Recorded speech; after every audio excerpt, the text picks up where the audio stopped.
Hello, I am Eugene, and this is my Halloween film show.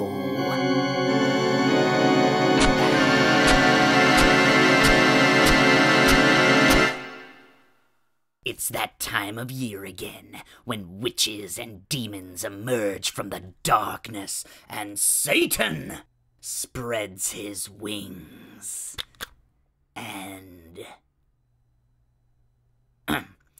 And Satan spreads his wings and... Oh, what the hell? These wings are supposed to open. Cheap-ass dollar store crap. So Satan spreads his wings and flies, and we all watch scary movies. There. Not as awesome as I was planning, but there. Anyways, my pumpkin still works, I think. Ah, there you go. So here's some spooky October Halloween movie recommendations for ya. From hell.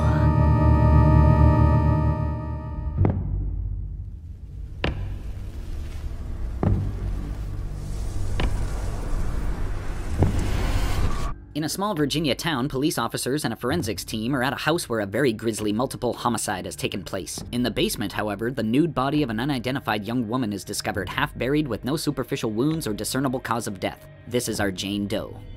Doesn't look like someone broke in. To me, it looks like they were trying to break out. Father and son coroners, Tommy and Austin, are the proprietors of the Tilden Morgue and Crematorium, their family business for 3 generations. Austin has a date with his lady friend Emma that evening, and she's very curious about the work that he and his father do.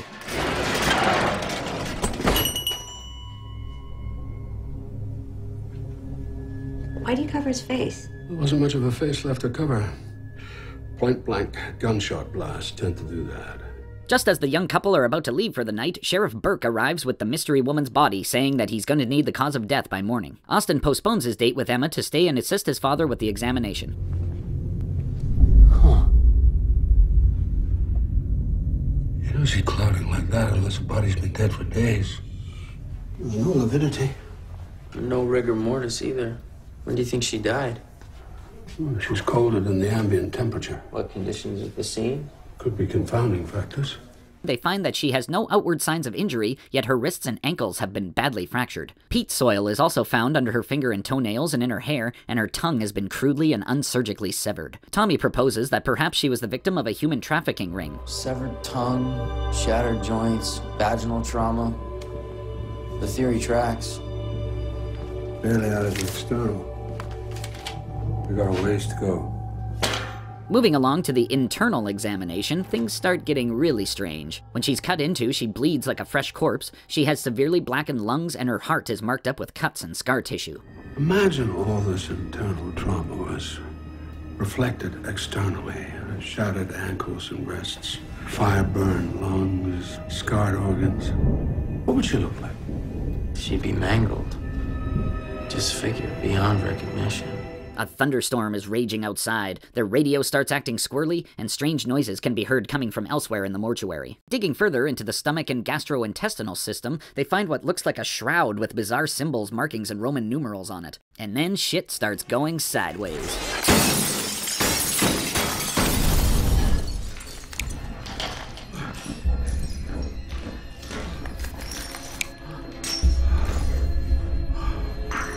Let's get the fuck out of here.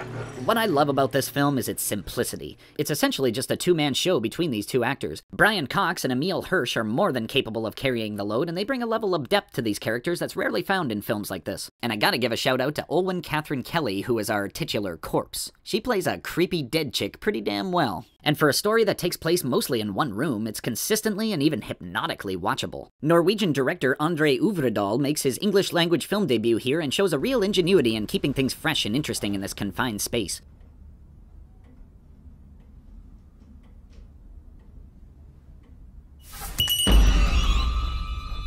Pull out the scalpels, rib cutters, and skull saw and delve into the mystery of Jane Doe. Every body has a secret. What happened to you?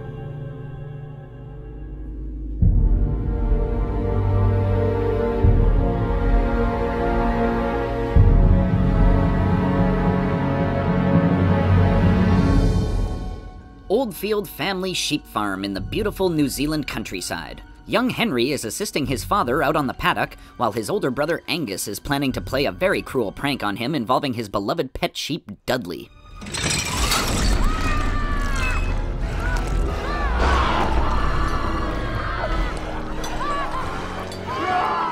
We jump ahead 15 years to find Henry has developed a phobia towards sheep following the evil trick played on him by Angus, as well as the death of their father. On the suggestion from his therapist, he's returning to the family farm after moving to the city some years ago, and he is selling his share of the business to Angus, who has been overseeing the operation.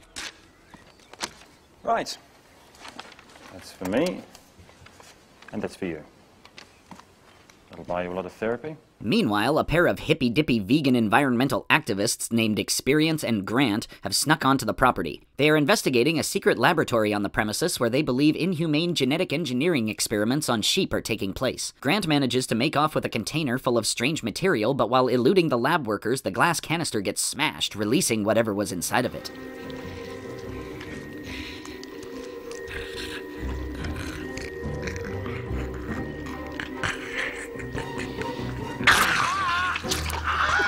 Grant is bitten by the little creature, and very soon after, he finds himself developing a taste for meat. The gruesome little critter then makes its way to the nearest sheep herd and bites one of the ewes.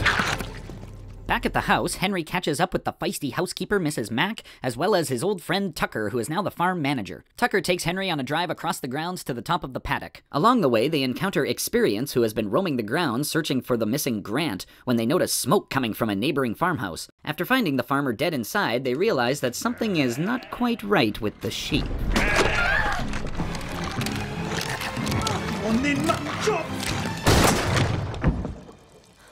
Bugger me.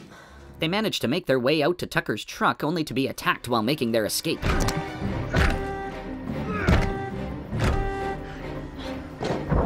They're forced to abandon the vehicle, which ends up getting wrecked by the stupid sheep driving it. They now have to make the dangerous journey back to the main house by foot. Our heroes eventually find themselves inside the secret laboratory, down an intestine disposal pit, chased by sheep in an underground cave system, and narrowly escape a terrifying encounter with Grant, who has now become a full-on grotesque man-sheep mutation. This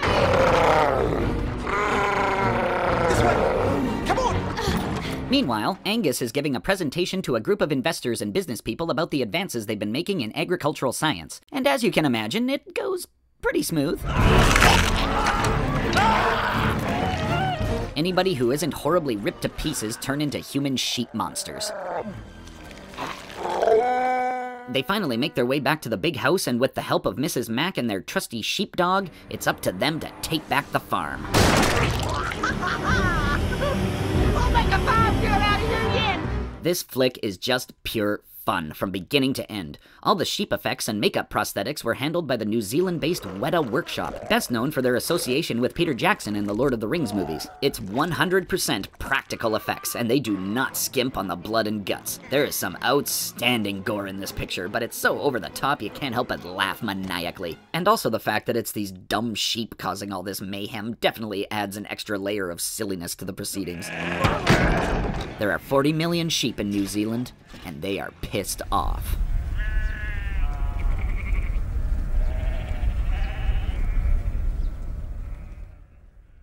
Oh, those Kiwis and their sheep. Oh, don't start with me, pumpkin. I am not in the mood.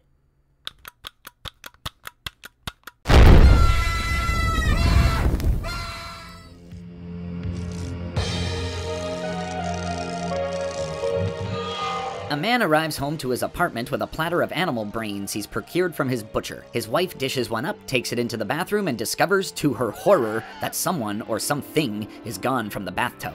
They frantically tear their place apart and check the neighbors' bathtubs before collapsing, foaming at the mouth. We meet a young man named Brian who is laid up sick in bed. He bows out of the concert date he had with his girlfriend Barbara, and his brother and roommate Mike joins her instead. But once he's alone, Brian discovers unexplained bleeding from the back of his neck, and then he experiences bizarre but very calming hallucinations. After returning to reality, Brian examines his neck wound and finds his bathtub full of water. He is not alone. He demands that whoever is in there with him to show themselves, and so, they do. A slimy little parasite named Aylmer. Hi. Aylmer promises to make all of Brian's worries and cares disappear if he will take him out for a walk to get some food. Just put me on the back of your neck, and everything will be fine. My neck? Oh, you mean the hole? Wait, I don't know. Trust me, Brian. Trust me. He then proves it by putting his money where his mouth is, literally, by attaching to Brian's back and injecting blue juice through his neck and into his brain, which delivers an intense drug-like effect. Intoxicated on the juice, Brian gallivants about the night, winding up in an auto yard, tripping out on all the beautiful colors of the scrapped vehicles. A security guard doesn't take too kindly to him being there, but Aylmer comes to the rescue by killing the guard and eating his brains. Hey, what's going on? What are you doing? Is he okay? Not bad. A bit underdone. Let's go. We better get out of here. In exchange, he gives Brian another hit for his troubles, and with that, Brian is hooked on Aylmer's blue brain juice. Time passes, and Brian becomes more and more reclusive while Mike and Barbara grow concerned. He doesn't answer the phone, he's added extra locks on the doors, as well as other strange behavior. He tries to explain to Barbara what's been going on with him lately. Remember that night you and Mike went to the concert? Well, when I woke up, I don't think I should explain it right now. Aylmer prevents him from revealing any more to her before he has to rush out to go score his next fix. Brian is discovered by his neighbor Morris, the older gentleman from the beginning of the film, who tries to claim possession of Aylmer, and warns that feeding him human brains will make him much too strong to resist, much like this fellow's exquisite acting. It's mine, damn you! Mine! Mine! Mine! Mine! Mine! Mine! Mine! Mine! Brian checks himself into a dirtbag motel to first get some answers out of Aylmer and to try to kick his dependency to the juice. The withdrawals begin to come on strong as Brian attempts to go cold turkey, with Aylmer taunting him every step of the way. Ready to beg for it, Brian? Ready to crawl across the floor and plead for my juice? Well, give it a few more hours, Brian. But whenever you want the pain to stop, I'll be here. Eventually, the pain becomes too strong to withstand and Brian caves in, but Aylmer needs to be fed first before giving up any more juice. And on we go. So clearly this film is a parable about drug addiction. Director Frank Henenlotter actually did write it as a metaphor for his own struggles with cocaine after he managed to kick it. But thank God that was after he made Basket Case.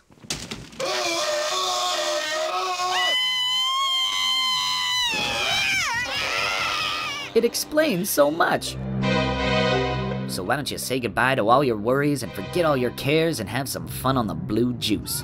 It's a headache from hell. Suddenly, these lace curtains ignite a drama that will lacerate your emotions. Blood and Black Lace. Blood and Black Lace from 1964 is regarded as one of the earliest examples of what would come to be known as a giallo film. A giallo is a certain type of Italian-made thriller with elements of mystery and horror, and director Mario Bava is the grandfather of the genre. His work in Blood and Black Lace sketches the template for all future giallos to come, with its bold use of color, stylish camera work, a black-gloved mystery killer, and gruesome murder set pieces. Kind of a proto-slasher movie. A beautiful model named Isabella is out walking the grounds of a Roman fashion house at night when she is suddenly strangled by a faceless assailant.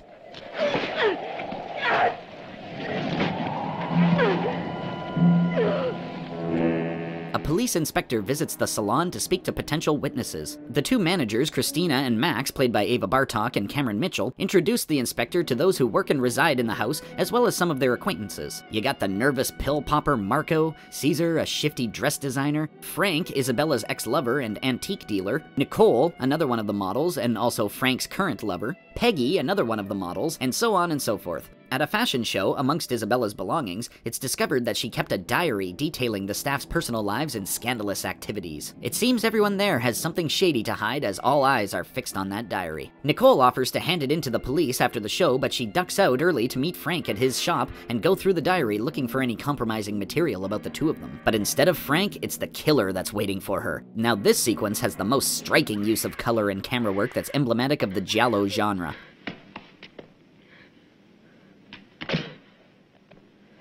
Nicole is stalked through the darkened shop amongst all the antiques, illuminated largely by the neon lights of the neighboring businesses outside. And it also builds to a very memorable murder weapon.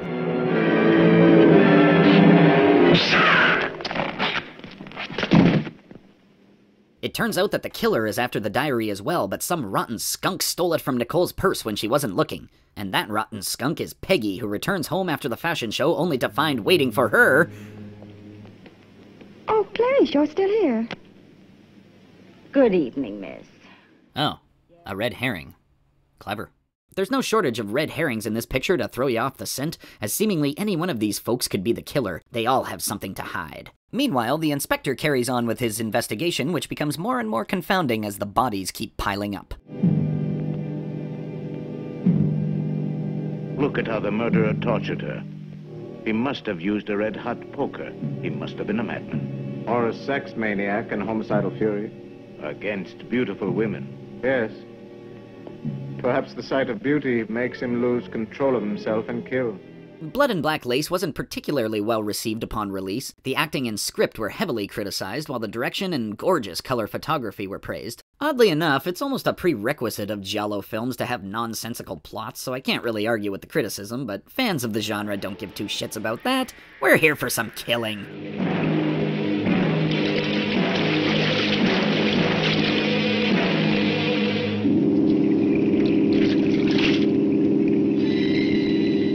It wasn't until director Dario Argento took the ball and ran with it in the 70s that the giallo film became a major trend in Italian cinema. Blood and Black Lace was ground zero, though, with Bava fashioning the framework of things to come, eventually leading to the American slasher film craze of the 1980s. They all owe a little something to Mario Bava and Blood and Black Lace. Despite its flaws, its influence cannot be ignored.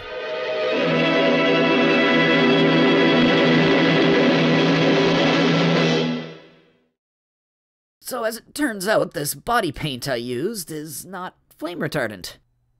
Quite the opposite, in fact. Anyways, I'm in a lot of pain right now, so let's just finish this up. So I'd like to start off by apologizing in advance for any mispronunciation of the characters' names in this film. A Catholic priest named Sang-hyun provides spiritual comfort to hospital patients, accepts confessions, and leads a solitary life in a monastery. But even with all the good deeds he performs, he feels that he could do more. He volunteers to be subjected to a potentially lethal medical experiment to develop a vaccine for the deadly Emmanuel virus, or EV.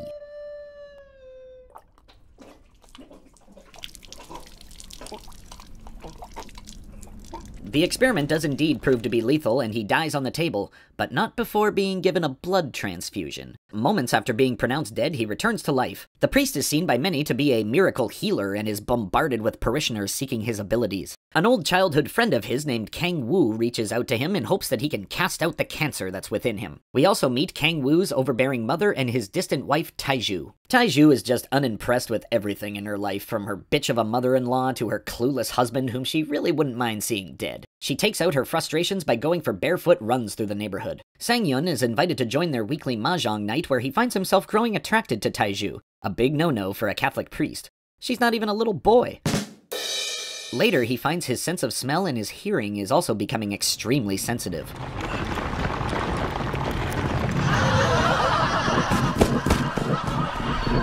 In the morning, he wakes up to the sunlight burning his skin, as well as blisters appearing all over his body, a symptom of the Emmanuel virus that seems to be returning. That night, he bandages himself and reports for duty at the hospital. While giving the last rites to a dying girl, he sneaks a little taste of blood.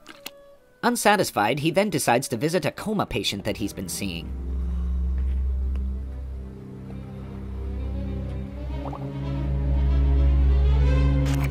Drinking blood wipes out his symptoms and rejuvenates him, but he's so disgusted with himself that he immediately attempts suicide. And is unsuccessful. He later encounters Taiju, who's out on one of her stress-relieving runs.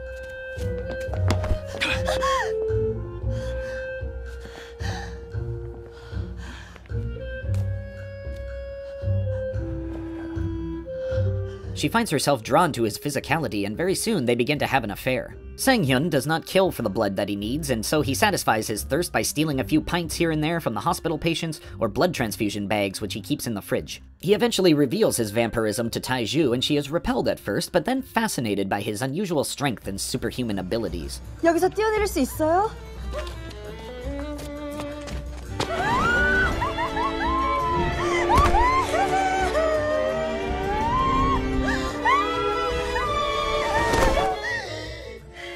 I'll spare you some of the plot points that lead up to it, but there comes a scene later on where in order to save Taiju's life, Sang-hyun has to offer up his own blood, which of course turns her into a vampire as well.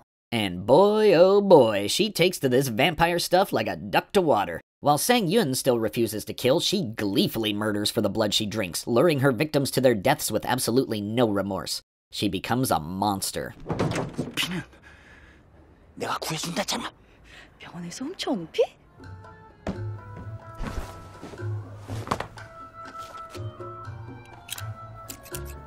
이게 더 맛있어.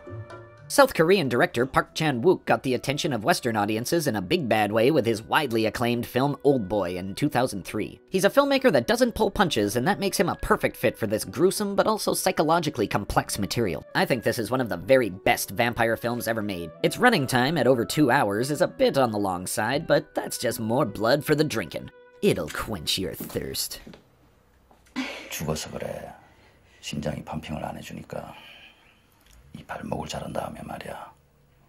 머리를 매달아서 욕조 위에 늘어놓으면 빨래처럼 피가 아래로 다 빠질 텐데 중력 때문에. Well, folks, I hope there was something in there that piqued your interest for the spooky season.